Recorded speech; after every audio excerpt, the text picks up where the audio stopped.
warm welcome to those who are not just listening, but searching.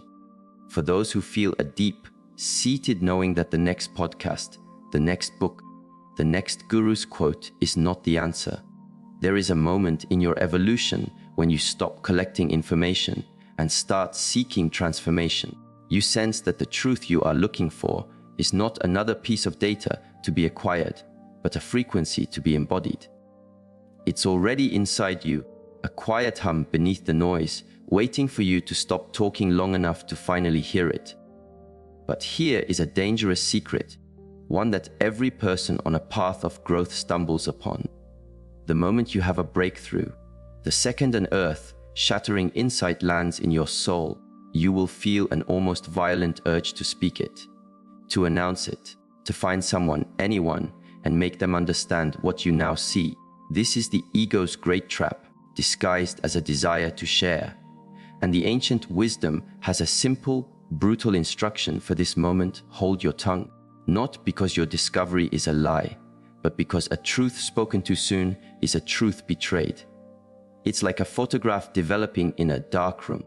If you rip it out into the light to show everyone the image that's starting to form, you don't just stop the process, you destroy the picture forever.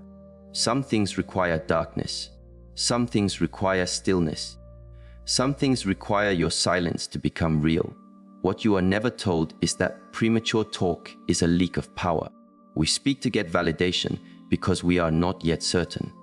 We want applause to confirm that our discovery is real. But wisdom is not forged in the applause of the crowd. It's forged in the quiet fire of your own lived experience. Awakening carries a unique pain, the pain of seeing a world that others don't. Your priorities will shift. The conversations you once craved will feel like static. The rooms you once fought to enter will suddenly feel like cages. This change will bring a profound loneliness, a kind that screams for connection.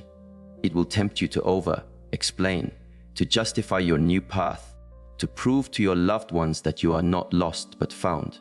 But your silence is the crucible. In that silence, you are no longer performing for an audience. You are integrating your truth. The strength of your change is not measured by how well you articulate it, but by how deeply you live it. Hold your tongue not because others are not worthy, but because what is sacred inside you is not yet strong enough to survive the weather of their disbelief. A day will come when you see how cheaply we trade our power for a moment of being understood. You will realize that not everyone has earned a ticket to your inner theater. Not because they are lesser, but because they are on a different journey. If you try to hand them a blueprint for a house they have no desire to build, they will only use it to question your architecture. Their frequency is not yet tuned to your station, and it is not your job to recalibrate their receiver with your words. You are not a missionary, you are an alchemist. And alchemy is a silent art. It happens when you choose integrity over attention, when you walk away from a fight your ego is dying to win, when you sit with your own discomfort until it becomes your strength. These are the moments that build you, not the loud declarations, but the quiet decisions. So the next time that spark ignites within you, that flash of knowing, that truth that makes your entire being vibrate, stop and ask one question: does this need to be spoken, or does this need to be lived? 9 times out of 10, the answer is the latter. You owe yourself the gift of that sacred quiet. Let the insight change your cells before you try to let it change someone else's mind. Because when it is fully integrated, when it has become the very marrow of your bones, you will not have to say a word. Your presence will be the sermon. Your energy, your choices, your very stillness, they will communicate with more power than you could ever imagine. That is how you stop being influenced and start becoming influential. You seal the leaks. You stop broadcasting the construction of your temple, and instead you live in it as if it has always been there. The secret, once you truly grasp it, is this: keep your mouth shut. There is a law of energy that is rarely discussed because it can't be proven in a lab. It must be felt in a life. The law is this: when you speak a new truth before you have embodied it, you neutralize its power. Not because the truth is weak, but because your connection to it is still a fragile, newborn thing. When you first glimpse a profound understanding, it's like a lightning strike. Suddenly, the puzzle pieces of your life, the pain, the detours, the struggles, fall into place. In that rush of clarity, the desire to make someone else see it is intoxicating. But here is the discipline that separates the dabbler from the master. Not everything that is true needs to be said now. Truth is like a molten sword. If you try to wield it before it has been properly cooled and hardened, it will bend in your hand, useless. The first flash of insight is not the destination, it is the starting pistol for a much deeper, quieter work. To speak of it too soon is like trying to carry water in your cupped hands. No matter how carefully you walk, it will slip through your fingers, lost. Your words are not just sounds, they are conductors of energy, and they carry the weight of responsibility. When you speak of a reality you have not fully anchored in your own behavior, you are like a tour guide describing a country from a postcard. Your directions will be vague. Your warnings will be hollow. And anyone who trusts your map will get lost. The discipline of silence after a breakthrough is not about deprivation, it's about incubation. It protects you, giving your mind, body, and spirit the time to fully align with this new reality. It protects the insight itself, allowing it to grow from a fleeting idea into a permanent part of your character, until your daily choices consistently reflect your new awareness. It's not a truth, it's just a beautiful thought. And thoughts are vulnerable. They are influenced not only by our own conviction, but by the world's reaction to them. When you offer a profound realization to someone who is not seeking it, you might feel generous, but you are actually being reckless. You are placing your delicate, emerging self in the hands of someone who cannot feel its pulse. They will question it, minimize it, project their own fears onto it, and if your foundation is not yet solid, their doubt can become your own. Their skepticism can poison the well of your clarity. This is the ego's most cunning disguise. It cloaks its need for validation in the costume of helping others. But the truly wise do not sprint to the podium. They let their life become the lecture. True power does not need a microphone. A redwood does not announce its height. It just is, silent and magnificent. Those who need its shelter will eventually be drawn to it. In the same way, your transformation will become undeniable through how you handle pressure, how you listen, how you act when no one is watching. This embodiment will speak with an authority that no argument can match. It is crucial to understand this. Some people's comfort depends on your staying the same. If you articulate your growth in front of those who are invested in their own stagnation, they will try to pull you back down. Not always from malice, but from fear. Your light reminds them of their own shadows. Your freedom reminds them of their own cages. So they will challenge your new truth, not because it is false, but because they are terrified it might be true. And if your roots haven't grown deep enough, their wind will make you sway. This is why silence must be your first practice. Not forever, but for long enough that your truth becomes your bones. You speak only when your words no longer beg for agreement. You share only when your peace cannot be stolen by another's rejection. At that point, you are no longer trying to persuade. You are simply being. And there is one more layer. When you withhold your insights from the world, you force them to work on you. They start to rearrange your inner furniture. You wake up differently. You spend your time differently. You walk away from things that once defined you.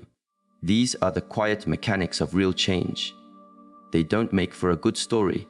They don't get likes, but they are irreversible. People around you will sense it.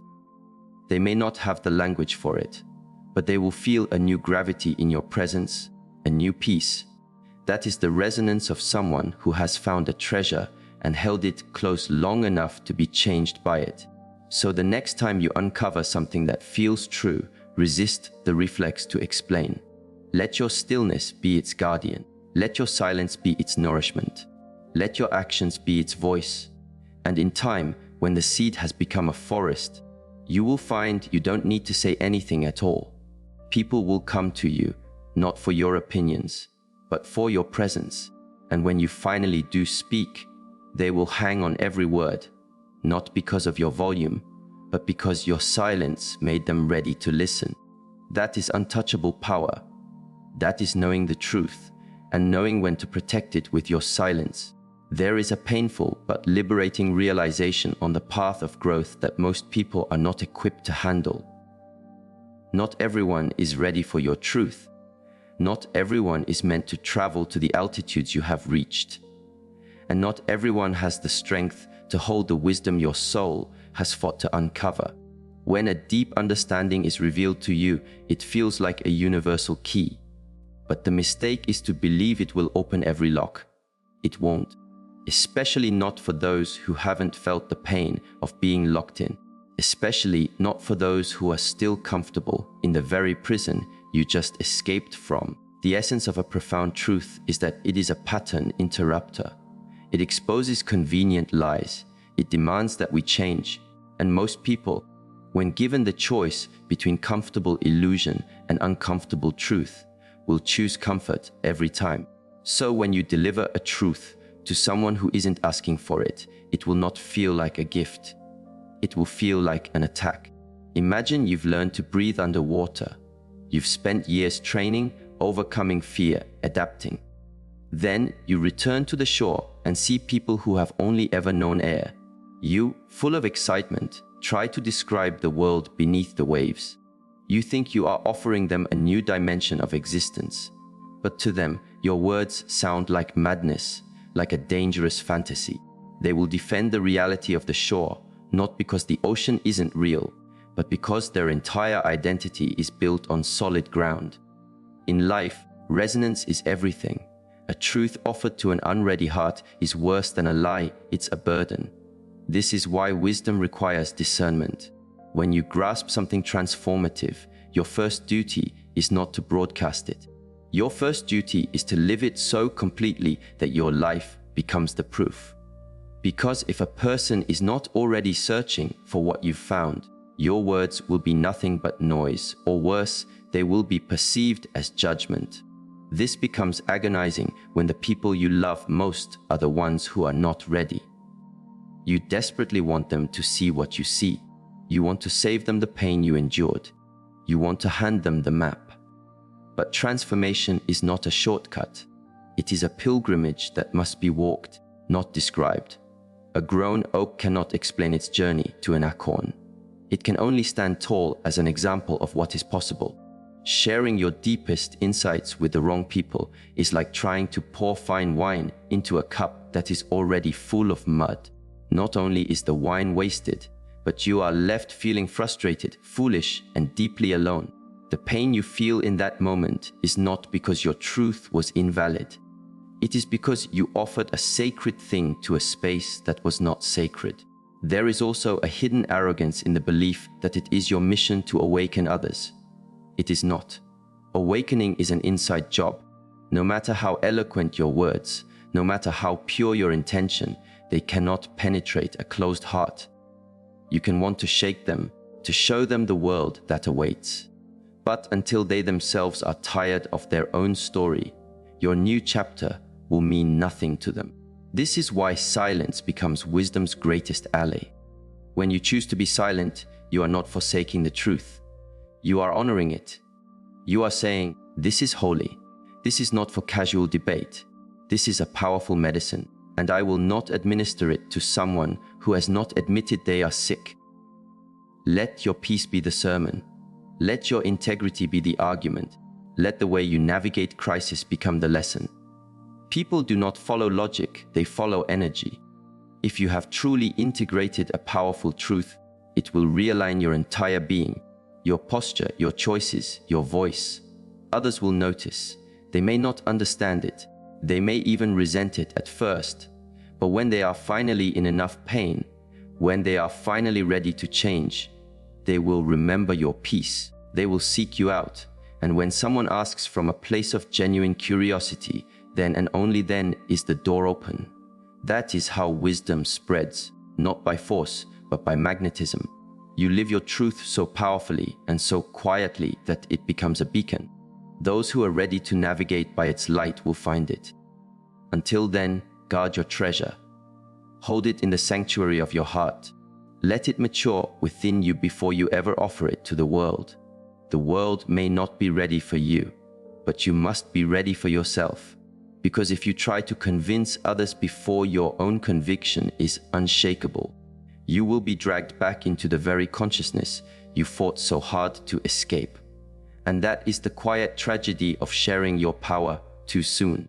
Your truth might be real, but if your container is still fragile, the wrong audience will shatter it, so hold it. Let your silence build your strength. And trust that when they are ready to hear, your slightest whisper will sound like thunder. There is a vast difference between strength and power. Strength is the capacity to act. Power is the wisdom to refrain. This is the single greatest misunderstanding of what it means to be masterful. People mistake volume for authority, reaction for engagement, and dominance for control. But true power, the kind that quietly shapes destinies, is defined by its restraint. It is anchored. It does not need to announce its presence. It doesn't need to win the argument. It does not perform for an audience because its validation is internal. When you encounter someone who has truly walked through the fire of self-inquiry and emerged on the other side, you will notice a defining quality. They are in no hurry to prove anything. They listen with an unnerving stillness. Their presence has a certain gravity, not because they demand respect, but because they have earned their own. That is restraint. And restraint is the signature of someone who has mastered their power, not just discovered it. We are conditioned in a world that screams for validation. Our social spaces, our conversations, our entire culture has become a stage for constant performance. Everyone is talking, broadcasting, branding. Very few are integrating. In this hurricane of noise, the ones with real influence are often the silent ones. The ones who know that some realizations are too sacred to become content. That wisdom is not a commodity to be traded for likes. Restraint is not weakness. It is not passivity. It is the highest form of discipline. It means you have trained your nervous system to override the primal urge to react, to correct, to defend, to engage in battles that do not matter. It means you can hold your center when you are provoked.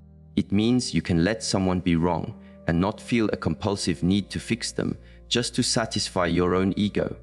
That is not weakness, it is sovereignty. Because the instant you feel the need to prove your worth, you have handed your power over to your audience. And that is the definition of powerlessness. There is a profound freedom in holding your truth without needing external confirmation. Some things are meant to be embodied, not just explained. When you discover something life-altering, your first impulse is performance. But wisdom is a practice, not a speech. It must first be lived, absorbed, and made real through your actions. Look at a true master of any craft, a martial artist, a musician, a surgeon. The most skilled are rarely the most boastful. They are calm, focused, present. Why? Because they have nothing to prove. They have internalized their skill through thousands of hours of silent, focused practice. Their restraint is not a strategy, it is a natural state. It's the byproduct of discipline, of countless failures, of hard-won clarity. They understand that power is not what you can display, but what you can responsibly contain. The same is true for inner wisdom. The more you know, the less you need to say. The deeper your understanding, the fewer arguments you are willing to enter. You stop needing to be right. You release the need for applause. You allow others to underestimate you or misunderstand you because your truth is no longer a fragile thing that requires their belief to exist.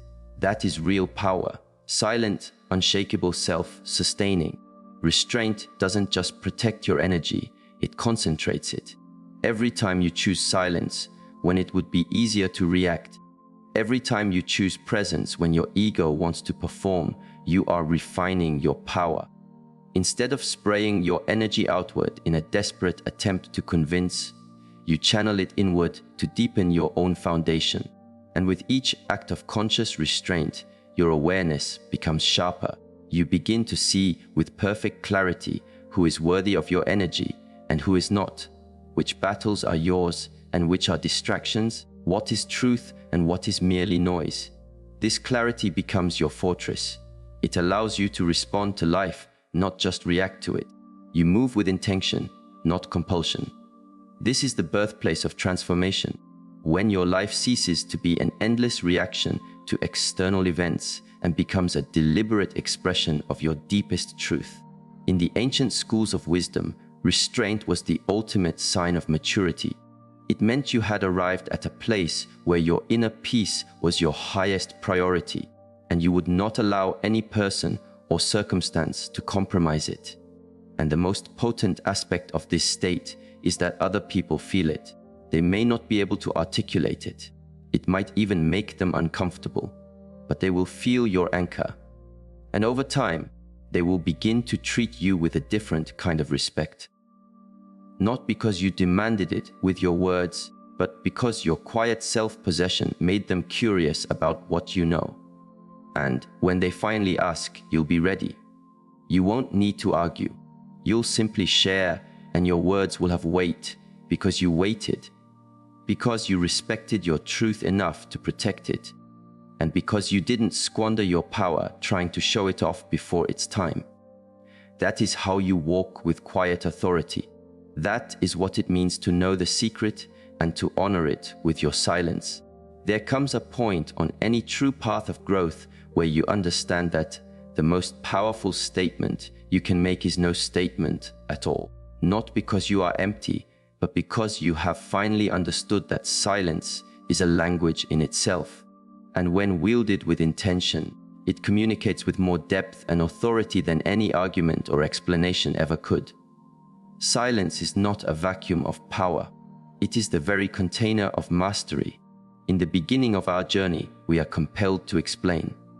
We want to share every insight, every feeling, every revelation. We are an overflowing cup, desperate to pour ourselves into any available vessel. But as we mature, we see that not all vessels are clean, not all are ready, and more importantly, we realize that not every moment deserves the sacred offering of our voice. That is when silence graduates from a passive state to an active choice, a choice made from discernment, not fear. In the space of silence, you are forced to confront your true motives. Are you speaking to serve, or are you speaking because you need to be seen?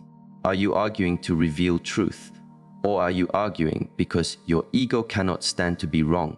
Are you willing to be quiet to protect your own inner state?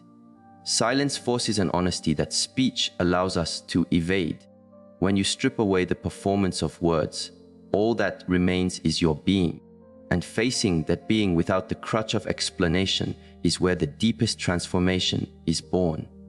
There is a forgotten discipline in stillness. The world scrambles, reacts, posts, and performs. But you don't have to. You can watch, you can feel, you can understand.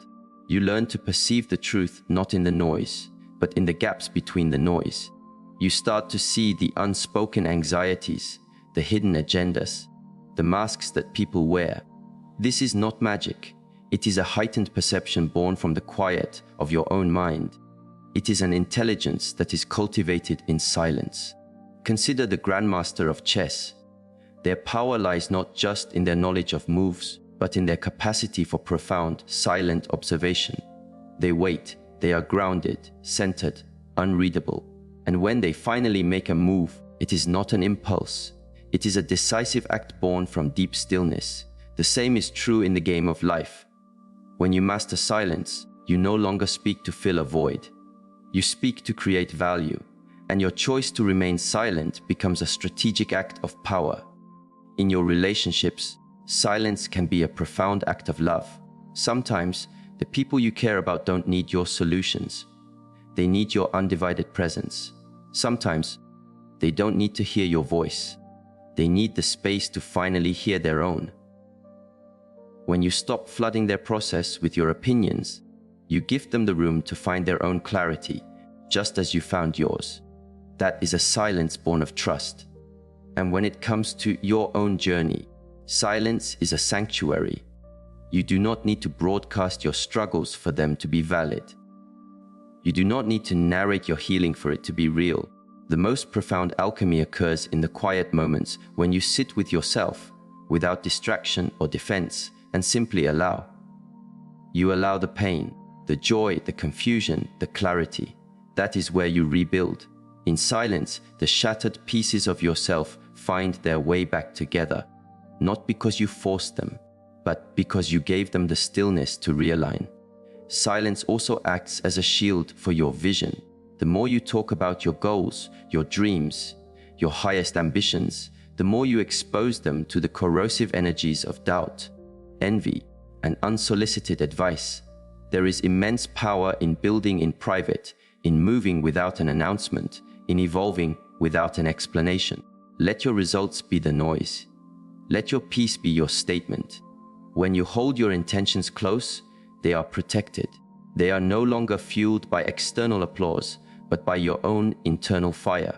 And finally, silence is the ultimate teacher of patience. The world will bait you. People will provoke you. Life will present you with situations that scream for an immediate reaction. But in silence, you learn to wait. You learn to observe. You learn to respond from a place of centered strength, not emotional chaos.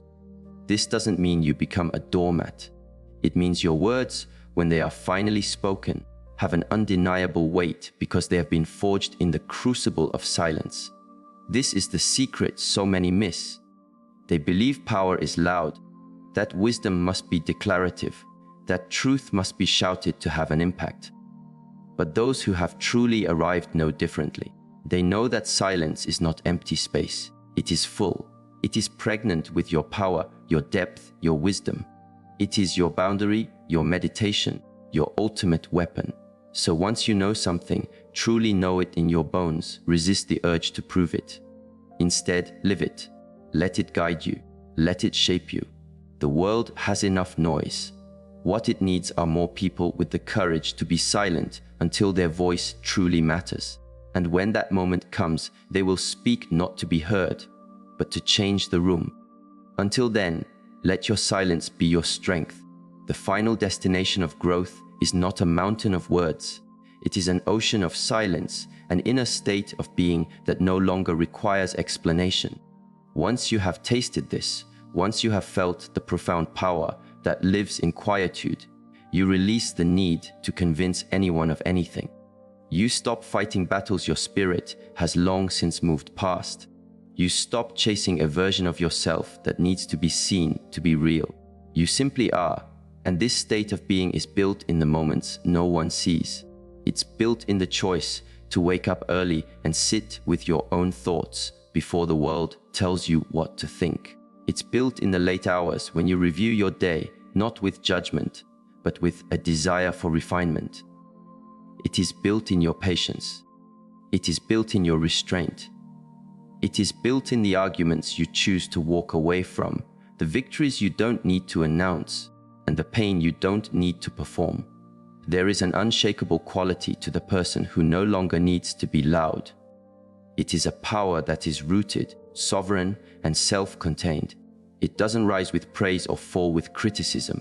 It simply is, like a deep-rooted oak that is indifferent to the passing weather, like the flame of a candle that does not bend in the wind. The one who holds their truth in silence is not depriving the world. They are honoring the sacredness of what they have earned, because that is what wisdom is. It is earned. It is earned through experience, through failure, through difficult choices, and through quiet, relentless integration.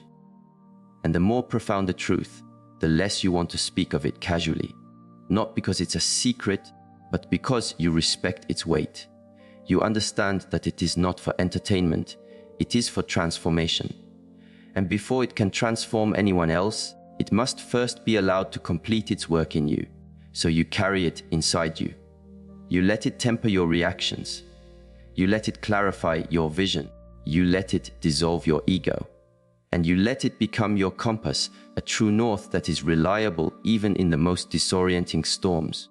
You stop looking outside for validation because you have learned to hear the answers in your own inner silence. And in that silence, you find peace, not the peace that comes from a perfect life, but the peace that comes from no longer needing life to be perfect. The peace that remains steady even when you are misunderstood, misjudged, or challenged. You no longer engage because your energy has become too precious. Your time has become too sacred. Your inner state is no longer open for debate. You refuse to give it away. That is the moment your reality begins to shift. Not because the world has changed, but because you have. And your change, while quiet, becomes a force of nature. You move differently. You listen differently. Your decisions come from a place of deep knowing, not anxious grasping. You invest your energy with precision, and you guard your silence with ferocity. You do not allow the noise of the world to become the noise in your heart. You have become still.